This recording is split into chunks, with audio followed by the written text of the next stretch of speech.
I mean, the Truman Show was another moment where, I had to kind of deal with, well, you're not allowed to do that. You've presented yourself one way, Yeah. and it's a tough thing to convince people that there's something more, or that they might want to see something different. But I've always believed, all the way along, I've believed that it was about a spark. Right. It was about who you are as a person. It's about your soul. Yeah. It's about not necessarily. I mean, you do what you do so well. But there is something about you that is attractive to people in a way that they want to sit and watch you for an hour and listen to you and listen to your insights. But it's about you and who you are. What is it worth? What is it worth? And that's what I've come to so many times in my career, in my life, is that I've said the safe road is going to pay off. There are many payoffs to it, but I can't be there and have my soul be on a completely different track.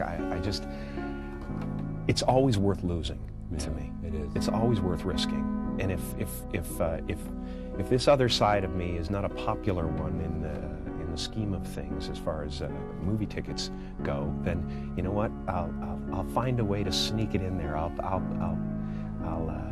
make a plan. I will show myself. I will find a way, and even if I'm not as popular, I will live in that area. I will expand myself. I mean, I started out with many desires as far as this business goes, and I've so surpassed all of them that it's not as meaningful to me anymore. I really love the work itself. I've examined myself on several occasions. Why am I really doing this? Am I doing this because I want to be famous? And I think there was an element to that when I started out. Sure. I wanted to be a rainmaker. Yeah. We should talk about that a little further. Well, what does that mean? That means I think I wasn't necessarily seen as much or as intently as I wanted to be when I was a kid. I had a job, at least in my own mind, and that was to make my mother feel better. She was kind of very ill in many ways, and so it was to make her feel better. And I think ultimately, I imitated my father. He was a very funny guy. But also, I felt some need, and maybe I don't know whether they created it or I created it, but I felt a need to make them feel that their life was worthwhile, that they did something special just by the very fact that they brought me into the world. Yeah. So from a very young age, I wanted to convince them that I was a miracle. And then I wanted to convince the world that I was a miracle. and now I want to convince the world that I'm just like them. So you went from convincing first you're a miracle and then that you are just like them. Yes. And how does that play out today in terms of convincing the world you are just like them, that you are? Well, what I'm finding is an interesting thing, because I have a lot of people asking me, well, are you afraid that people won't accept you?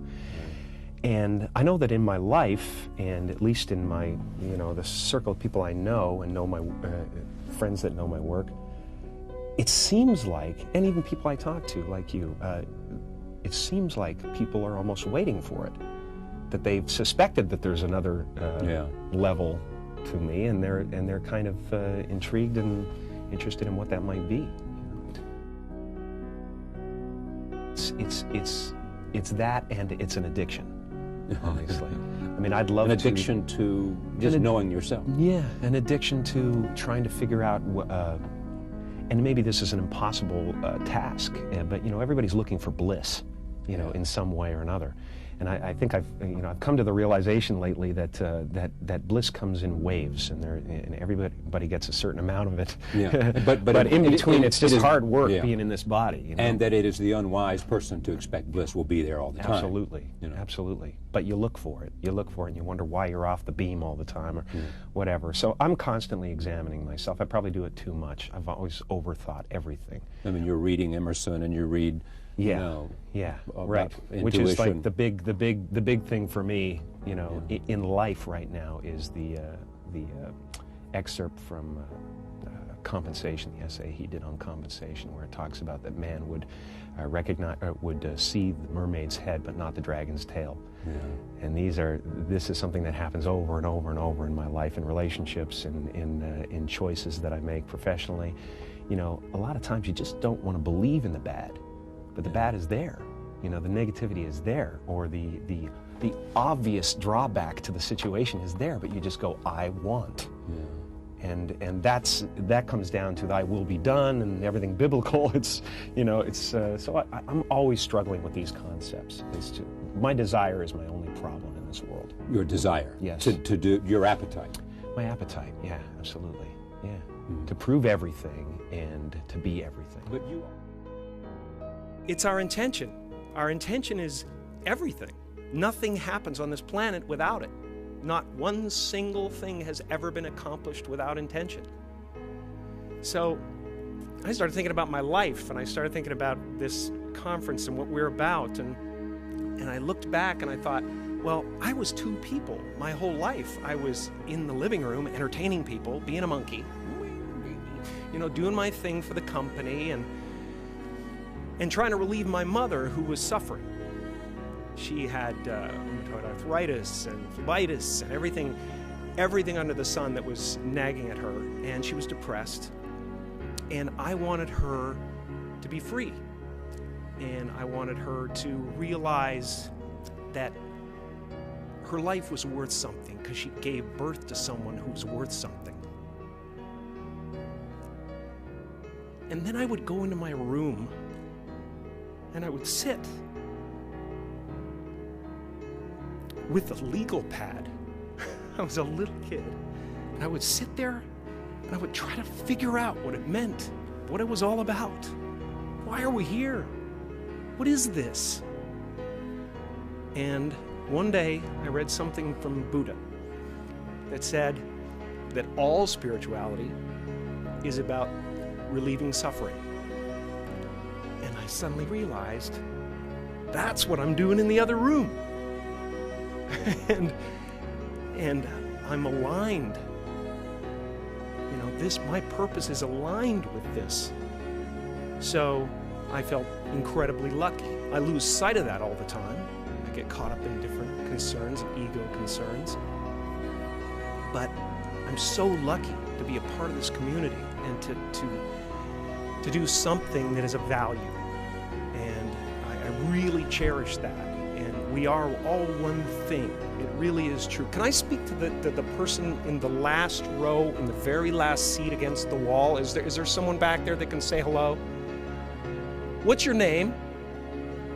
Andrea, are you aware that, do you have the distinct, palpable feeling that your intention created this evening, as well as Melissa's?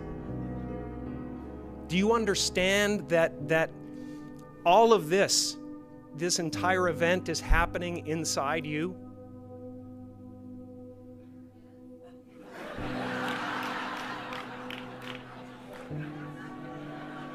Well, just try to feel it for a second, because it's a trip, man. Some people go to the Super Bowl. I am the Super Bowl, man. I swear. My friends are all going, did you see that play? That was great. I'm like, yeah, but the energy coming out of me right now, man, is unbelievable. I'm just sitting there. I'm the stadium. I'm the vendors outside. I'm the crack dealer on the corner. I'm everything, man. There's no end to it, and it's so much fun. It's so much fun. So I hope you can feel that, and I hope you understand that you are one of the creators of this evening, that your intentions and your desires created this evening as well. And then I hope you are able to ask yourself, why did I get such a crappy seat?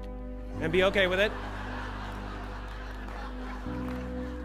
I mean, you're in the last row, in the last seat. And yet you created this.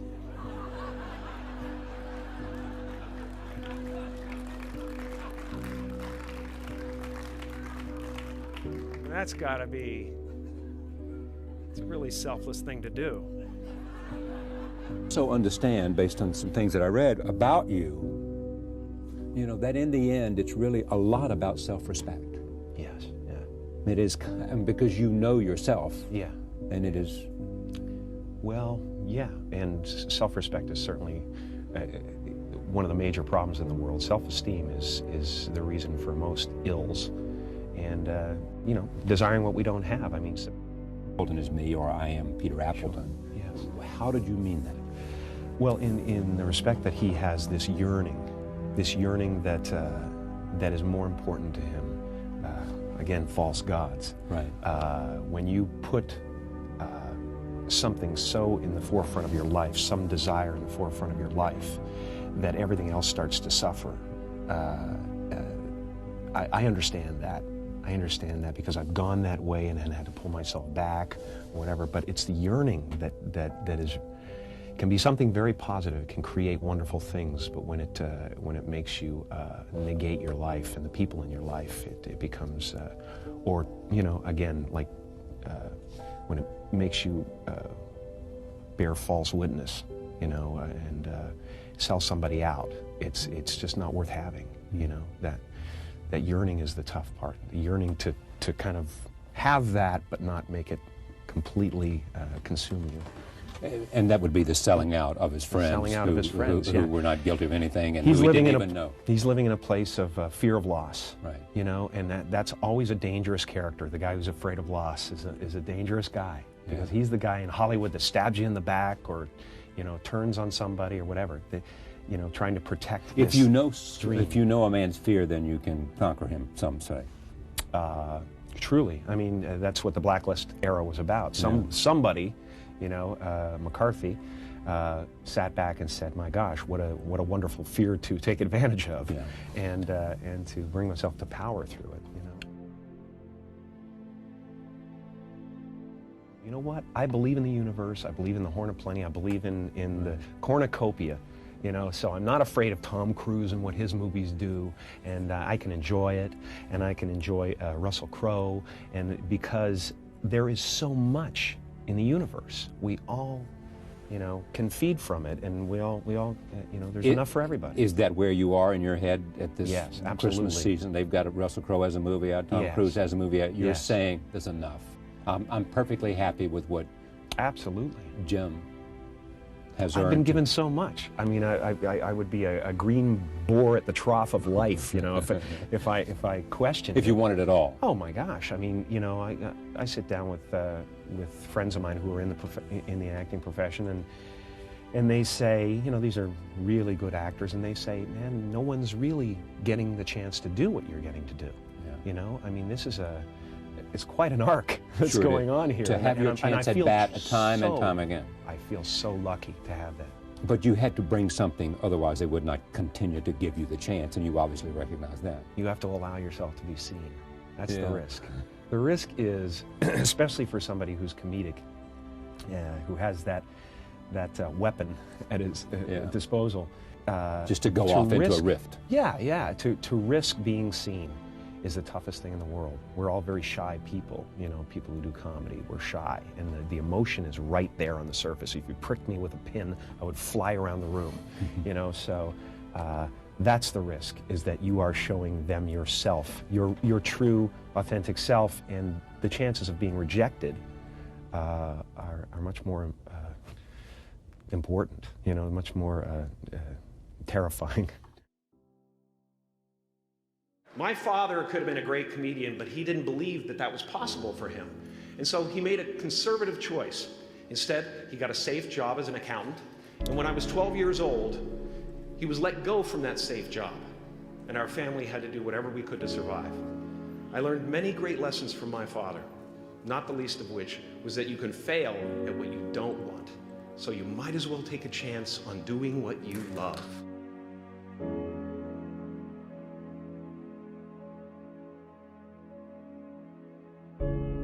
That peace that we're after lies somewhere beyond personality.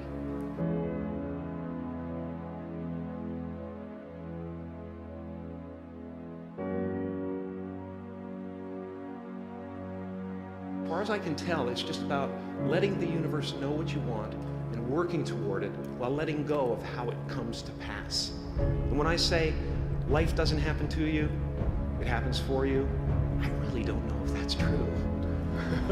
I'm just making a conscious choice to perceive challenges as something beneficial so that I can deal with them in the most productive way. You'll come up with your own style. That's part of the fun. Like many of you, I was concerned about going out into the world and doing something bigger than myself, until someone smarter than myself made me realize that there is nothing bigger than myself. You are ready and able to do beautiful things in this world. And after you walk through those doors today, you will only ever have two choices: love or fear. Choose love, and don't ever let fear turn you against your playful heart.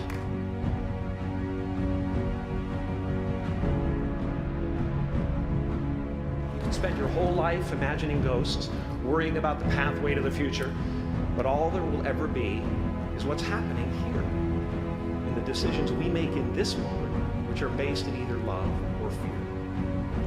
So many of us choose our path out of fear disguised as practicality. What we really want seems impossibly out of reach and ridiculous to expect, so we never dare to ask the universe for it. I'm saying, I'm the proof that you can ask the universe for it. Please. I can tell you from experience, the effect you have on others is the most valuable currency there is. Yeah, I would visualize, This is when you were broke and poor. Right, having directors interested in me and people that I respected saying, I like your work, or whatever that is, and I would visualize things coming to me that I wanted or whatever. This was in like 1987, 85? Yeah. And I had nothing at that time, so it was like, but it just made me feel better. It made me, at that time, all it really was for me was kind of making me feel better. I would drive home and think, well, I do have these things, and they're out there. I just don't have a hold of them yet, but they're out there.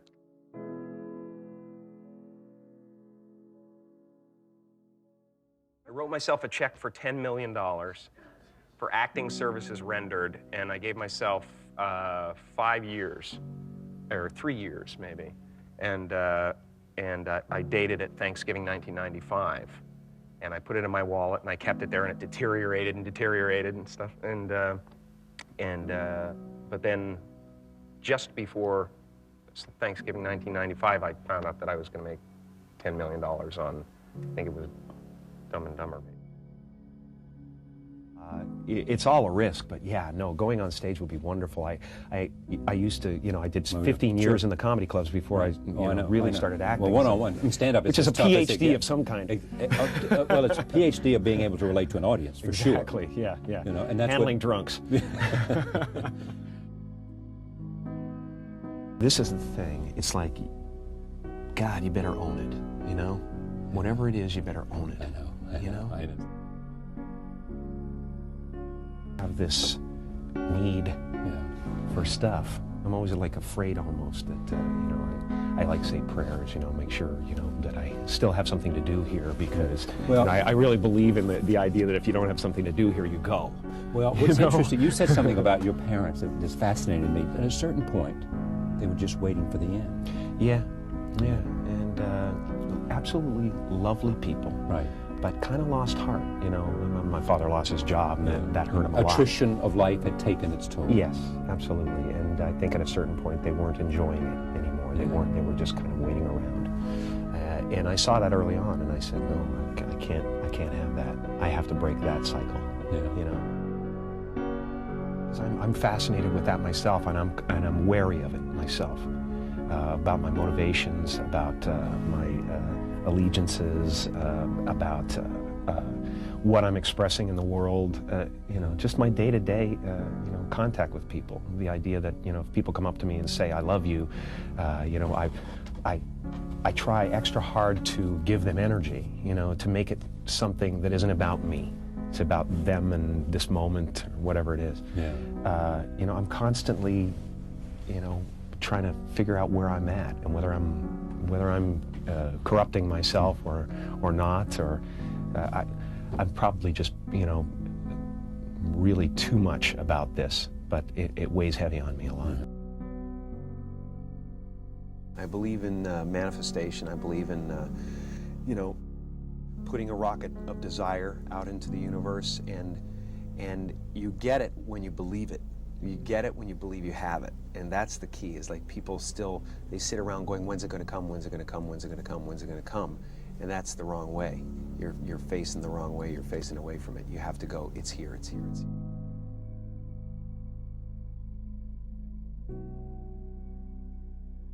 I used to open my arms. I used to sit up there, you know, and open my arms and imagine a giant funnel of gifts coming would come right into from the you. universe. Yes. Honest to God, you could, you know, cut to me there. I'm like this, and if nothing else, it made me feel more positive about where I was.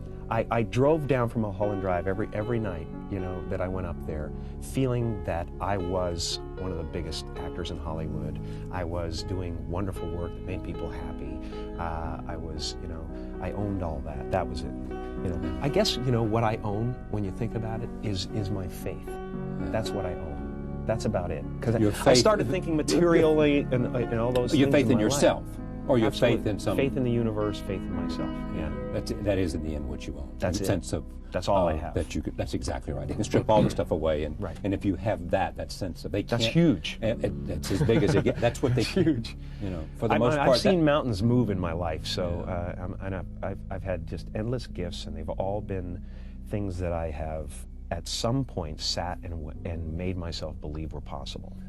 And you did with the check 4 years earlier, you did what with it? Right. I wrote myself a check when I was up on Mulholland Drive. Right. I wrote myself a post-dated check, Thanksgiving 1995, for the sum of $10 million. And again, it wasn't about the money, it was about where you are if you're receiving that kind of money and what you're doing. Because I've examined that all the way along, you know, when all this $20 million man business was happening.